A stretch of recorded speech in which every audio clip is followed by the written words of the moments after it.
ಏನಾದ್ರು ಜಿಲ್ಲಾಡಳಿತ ಮತ್ತೆ ಅದನ್ನು ಕ್ಲೋಸ್ ಮಾಡಕ್ಕೆ ಸಹಕಾರ ಮಾಡಿದ್ರೆ ಮತ್ತೆ ನಾವು ಚಳವಳಿಯನ್ನ ಮಾಡಬೇಕಾಗತ್ತೆ. ಕೆರೆ ಕಟ್ಟೆಗಳು ಯಾರ ಅಪ್ಪಮ್ಮನ ಸೊತ್ತಲ್ಲ, ನೈಸರ್ಗಿಕವಾಗಿ ಇರ್ತಕ್ಕಂಥ ಕೆರೆ ಕಟ್ಟೆಗಳನ್ನ ಉಳಿಸ್ಕೊಳ್ಳೋ ಜವಾಬ್ದಾರಿ ನಮ್ಮ ನಿಮ್ಮ ಎಲ್ಲರ ಮೇಲೆ ಇದೆ. ಆ ಕಾರಣಕ್ಕೆ ಇವತ್ತು ನಮ್ಮ ಏನು ಉದ್ದೇಶ ಇತ್ತು ಅದನ್ನ ಗೇಟನ್ನು ತೆರವು ಮಾಡಿದ್ದೀವಿ. ಇನ್ನು ಮುಂದೆ ಜಿಲ್ಲಾಡಳಿತ ಆ ಕೆರೆಗಳ ರಕ್ಷಣೆ ಮಾಡಕ್ಕೆ ಸಾರ್ವಜನಿಕರಿಗೆ ಅನುಕೂಲ ಮಾಡಿಕೊಡ್ಬೇಕು ಅಂತ ಈ ಮೂಲಕ ಮತ್ತೊಮ್ಮೆ ಮನವಿಯನ್ನ ಸರ್ಕಾರಕ್ಕೆ ಮನವಿ ಮಾಡ್ತಾ ಇದ್ದೀವಿ. ಹಲೋ, ಅಲ್ಲಿ ಯಾರಲ್ಲಿ ಕರ್ನಾಟಕ ರಾಜ್ಯ ರೈತ ಸಂಘಕ್ಕೆ, ಐಕ್ಯ ಹೋರಾಟಕ್ಕೆ, ಸಂಯುಕ್ತ ಹೋರಾಟಕ್ಕೆ ರವಿಕೃಷ್ಣ ರೆಡ್ಡಿ ಅವರು ಇದ್ರ ಮೇಲೆ ಬರಬೇಕು. ಮತ್ತೆ ನಮ್ಮ ಉಗಾರ್ ಅವರು ಉಗಾರ್ ನಮ್ಮ ಲಕ್ಷ್ಮಣ್ ಉಗಾರ್ ಅವ್ರು ಬರಬೇಕು. ಸಿದ್ವೀರಪ್ಪ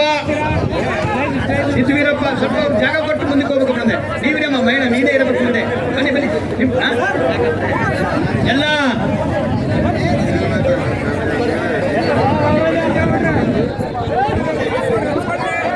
ದಯವಿಟ್ಟು ಇಲ್ಲಿ ಕೇಳ್ರಿ ಎಲ್ಲರೂ ಕೇಳ್ರಿ, ಲಕ್ಷ ಕೊಟ್ಟು ಕೇಳ್ರಿ. ಈಗ ನಾವು ಹೇಳಿದ್ವಿ ಪ್ರಾರಂಭದಲ್ಲಿ ಬರ್ಬೇಕಾದ್ರೆ ಮಳೆ ಆತು ಅಂತ ಹೇಳಿದ್ವಿ ನಾವು. ಮಳೆ ಆತಂದ್ರೇನು? ಜ್ವರ ಚಪ್ಪಳೆ ತಟ್ರಿ. ಮಳೆ ಆತಂದ್ರೆ ಶುಭ ಸಂಕೇತ ಅಂತ, ಶುಭ ಸೂಚನೆ ಅಂತ. ಮಳೆ ಆತಂದ್ರೆ ಶುಭ ಸಂಕೇತ ಅಂತ ಇಷ್ಟ ಆಗ್ಯದ. ಒಂದ್ ಏನು ಹೇಳೋದು ಅಂತಂದ್ರ, ಈಗ ನಮಗೆ ದಾರಿ ಕೊಡ್ಲಾರ್ದಂಗ ಅವ್ರು ಗೇಟ್ ಹಾಕೊಂಡದಕ್ಕಾಗಿ ನಾವು ಗೇಟ್ ಮುರಿದಿವಿ. ನಮಗೆ ದಾರಿ ಕೊಡ್ಲಾರ್ದಕ್ಕ ಗೇಟ್ ಮುರಿದಿವಿ. ಇದ್ರ ಮ್ಯಾಗ ಆ ದಾರಿ ಕ್ಲಿಯರ್ ಆಗತ್ತದಕ್ಕ ಈ ಗೇಟ್ ಹಾಕಂಗಿಲ್ಲ. ಈ ಗೇಟ್ ಹಾಕಿದ್ರೆ ಅಂತಂದ್ರ ಅಲ್ಲ, ಈಗ ಬಂದಾರ ಪೊಲೀಸ್ ಸಾಹೇಬ್ರು ಬಂದಾರ, ಸರಿ ಓಕೆ. ರಾತ್ರಿ ಯಾರು ಬರ್ತಾರ? 24 ಗಂಟೆ ಇರ್ತಕ್ಕಂಥವ್ರು ಇವರೇ ಅಲ್ಲ, ನಮ್ಮ ರೈತರಲ್ಲ, ನಮ್ಮೆಲ್ಲ ಮಕ್ಕಳು ಇವರೇ ಅಲ್ಲ. ಅವ್ರಿಗೆ ರಾತ್ರಿ ಬಂದು ಕೆಡುತ್ತೀವಿ ನಾವು. ಇಡೀ ಒಟ್ಟು ಇದನ್ನ ಬಿಲ್ಡಿಂಗ್ ಕೆಡು ಬಿಡ್ತೀವಿ, ಮತ್ತೆ ಇಡೀ ಕಂಪನಿನ ಸುಟ್ಟು ಬಿಡ್ತೀವಿ. ಮತ್ತೆ ಈಗ ನಾವು ಒಂದೇ ಮಾತು ಹೇಳಿದಕ್ಕ ಈ ಗೇಟ್ ಮುರಿದದ, ಒಂದೇ ಮಾತು ಹೇಳಿದಕ್ಕ ಗೇಟ್ ಮುರಿದದ.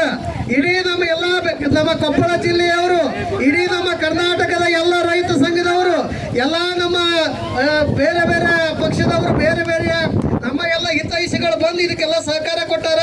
ದಯವಿಟ್ಟು ಬಲ್ಡೋಟ ಅವ್ರೆ ಅರ್ಥ ಮಾಡ್ಕೊಡ್ರಿ. ನೀವಲ್ಲಿ ಐಷಾರಾಮಿ ರೂಮ್ದೊಳಗೆ ಕುತ್ಕೊಂಡು ನೀವು ಆರಾಮಾಗಿರ್ಬೋದು, ಆದ್ರೆ ತಿಳ್ಕೊಡ್ರಿ, ರೈತರು ರೊಚ್ಚಿಗೆದ್ರಪ್ಪ ಅಂತಂದ್ರ ನಿನ್ನ ಕುರ್ಚಿ ಸತಿಗೆ ಕೆಳಗೆ ಬೀಳ್ತದ. ಬಲ್ಡೋಟ ಇದೀಗ ಬೀದಿ ಪಾಲಾಗ್ಬೇಕಾಗ್ತದ, ಮಣ್ಣು ತಿನ್ಬೇಕಾಗ್ತದ. ಅದಕ್ಕಾಗಿ ತಮಗೆ ಹೇಳೋದೇನು ಅಂತಂದ್ರ, ಈಗ ನಾವು ಅಲ್ಲಿ ನಮ್ಗ ಏನಂದ್ರು ಸರ್ ಅಂದ್ರು, ಇಲ್ಲಿ ದಾರಿ ಇಲ್ಲ ಅಲ್ಲಿ ಐತಿ ಅಂದ್ರು. ಈಗ ನಾವ್ ಒಂದು JCB ತರ್ಸಿ ಅಲ್ಲಿ ದಾರಿ ಕೊಡ್ಬೇಕು. ನಮಗೀಗ ದಾರಿ ಕೊಡ್ಬೇಕಿಲ್ರಿ? ದಾರಿ ಕೊಡ್ಬೇಕಿಲ್ಲ. ಈಗ ಒಂದು JCB ತರ್ಸಿ ಬಿಡ್ರಿ. ನೀವ ತರ್ಸ್ರಿ, ನಾವು ತರ್ಸಕ್ ಹೋಗಂಗಿಲ್ಲ. ನೀವ ತರ್ಸಿ ಒಂದು JCB ತರ್ಸಿ ಅಲ್ಲಿ ಅಂತ ರೈತರಿಗೆ ದಾರಿ ಕೊಡ್ರಿ. ಆ ರೈತರಿಗೆ ಆ ಕೆರೆ ಉಪಯೋಗ ಮಾಡ್ಕೊಳಕ್ ಬಿಡ್ರಿ. ಆ ರೈತರಿಗೆ ದನಕರಿಗಳಿಗೆ ನೀರು ಕುಡಿಯೋದಕ್ಕೆ ಉಪಯೋಗ ಆಗ್ಬೇಕಲ್ಲ, ಪ್ರಾಣಿ ಪಕ್ಷಿಗಳಿಗೆ ಉಪಯೋಗ ಆಗ್ಬೇಕಲ್ಲ. ಇಷ್ಟೆಲ್ಲ ತೊಂದರೆ ಆಗ್ಯದ. ಅದಕ್ಕಾಗಿ ತಮಗಿಷ್ಟೆಲ್ಲ ಹೇಳ್ಬೇಕಾಯ್ತು. ತಾವು ದಯವಿಟ್ಟು ಈ ಗೇಟ್ ಹಾಕ್ಬಾರ್ದು.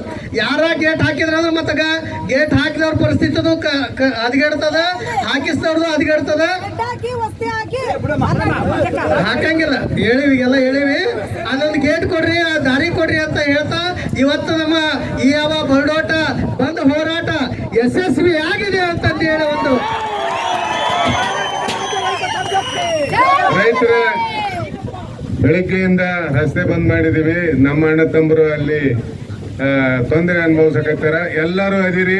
ಆ ಕುರ್ಚಿಗಳನ್ನ ರೋಡ್ ಬಿಟ್ಟು ಈ ಕಡೆಗೆ ಇಟ್ಟು ಹೋಗ್ಬಿಡ್ರಿ ದಯವಿಟ್ಟು. ಒಂದೊಂದು ಕುರ್ಚಿನ ದಯವಿಟ್ಟು ಈ ಕಡೆಗೆ, ಅಲ್ಲಿ ಯಾವ ರೋಡಿನ ಮೇಲೆ ಕುರ್ಚಿಗಳು ಇರಬಾರ್ದು. ದಯವಿಟ್ಟು ಈ ಕಡೆಗಿಡ್ರಿ. ಎಲ್ಲರೂ ಈ ಕಡೆಗಿಟ್ಟು ನಿಮ್ಮ ಊರುಗಳಿಗೆ ದಯವಿಟ್ಟು ಹೋಗ್ಬಿಡ್ರಿ. ಈಗ ಎಲ್ಲರೂ ಇವಾಗ ಸಭೆ ಅಂತ್ಯ